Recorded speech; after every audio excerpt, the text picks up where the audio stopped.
Hello, my dear friends. This is Rabbi Aharon Dobinsky coming to you today from the holy city of Yerushalayim in the beautiful state of Israel. Pick a side. We all need to pick a side. If we look at the world the way it is, we've noticed one thing in particular, if not a lot more, that there's always two sides to everything. You've heard the expression, two sides to every coin. Well, that's how the world is created. For everything that's good, there must be something that's evil. For all the things that happen in one way, there's things must happen in another way. There must be balance in the universe. There must be balance. And I've had some people tell me in the last few weeks that it's really hard to do what I say to do.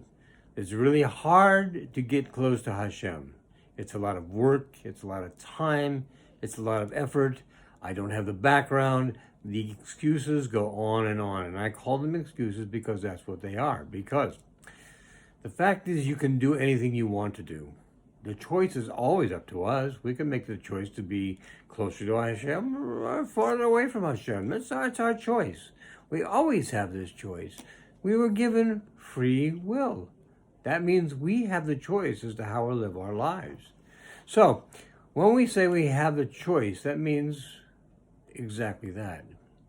It's not a matter of we have to do it one way, we have to do it the other way. We have the choice. Hashem points the way and says, go this way. And if we're smart, we listen to what he says and we go his way. Because that's the right way that will get us the kind of life that we want. Is it harder? Oh yeah, sometimes it is. Is it uncomfortable? Oh yeah, sometimes it is. But it's the way that will eventually lead us to a better way of living. We've talked about this before, and the fact is when you buy a car, or a washing machine, or a refrigerator, I don't care what you buy that runs and does something, it usually has a manual of instructions with it. Take the car, for example. You could put all the oil you want into the gas tank, and that car isn't going anywhere. Why? Because you didn't read the manual instructions. The gas tank is for gas. Oil goes into the crankcase. And the other fluids that they have, which are many sometimes, go into where they go into. They all have a specific purpose. They all have a specific way of doing things. Well, Torah is basically our manual of instructions. It's our owner's manual for this body we live in and the soul that resides inside the body. Remember, the body is only the outside. The body is like the coat that you put on when you're cold. It covers what's inside, which is the soul. That's the important part. Why is it the important part? It's the important part because it's the part that goes on and on and on. Long after this body has faded away, the soul continues and it goes on and on. Now, this is getting into reincarnation, which we're not going to get into today. If you'd like me to get into it more, let me know. We can certainly do that. But at this point, it's just important that you know that's how it works. Why does it work that way? I can't tell you why it works that way. It works that way because that's how HaKadosh Baruch Hu made it work. It was his choice to do that. I can tell you that again, like I tell people when they say, why did Hashem do this? Why did he do that? I can give you my opinion, and my opinion is he wants to give you every chance in the world. He wants to give me every chance in the world. He wants to give all his children every chance in the world to do things the right way. What's the right way? His way. I have this saying all the time, and you may have heard it before, that there are some people in the world, and for them there's only two ways of doing things. There's their way, and there's the wrong way. Well, when it comes to Torah, it is that way. It's either Hashem's way or the wrong way. Now, that doesn't mean you can't do it the wrong way. You can do it the wrong way. You can say, heck with it. I don't want to. Saturday's a great day to go fishing. I want to go fishing. I want to play golf. I want to go boating. I want. Already you've made a mistake. It's not about what you want. It's about what you're here for and how you accomplish that. And Hashem helps us to accomplish that. He gives us the choice. We can do it his way, or we can do it the wrong way. I guarantee you, since he's the one who made us, he's the one who made these bodies that our soul lives in. Our soul is us. The body is just something we wear, but the soul is truly us. And since he made it, who's better equipped to tell us the best way to make it work? He is. So, a lot of people have been asking me lately, why don't I ever do any Kabbalah in my classes? And the fact of the matter is, Kabbalah is difficult. It's very difficult. There's nothing wrong with reading the Zohar every day. Reading it is fine. It'll drive you crazy if you try to understand it without the proper background. What's the proper background? Well, you'd have to have a very strong background in Torah, a very strong background in Gemara, Mishnah. You have a very strong background in all of the books that you can learn Torah from before you even pick up Zohar and start to learn. Because if you ever pick it up and start to read it, you'll find out that what I'm saying is true. It says things and you get done in reading a paragraph and you'll go, what? What? Well, I'm going to show you today is a lot more understandable for you. It speaks in a little bit of circles, but not too much. But I want you to listen to this.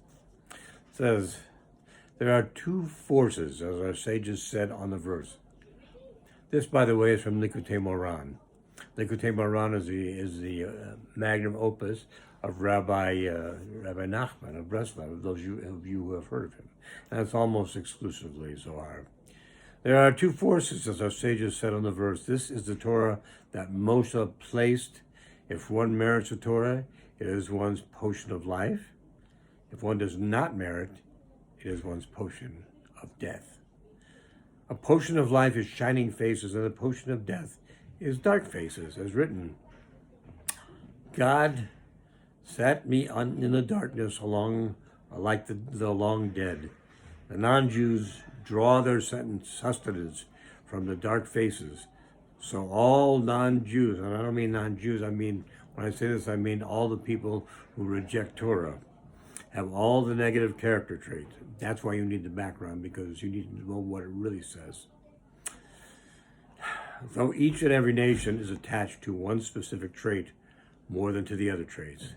This is the meaning of, he appeared from Mount Paran. God wanted to give the Torah to all mankind, but upon hearing that Torah forbids the specific trait to which it was attached, no nation was willing to accept it.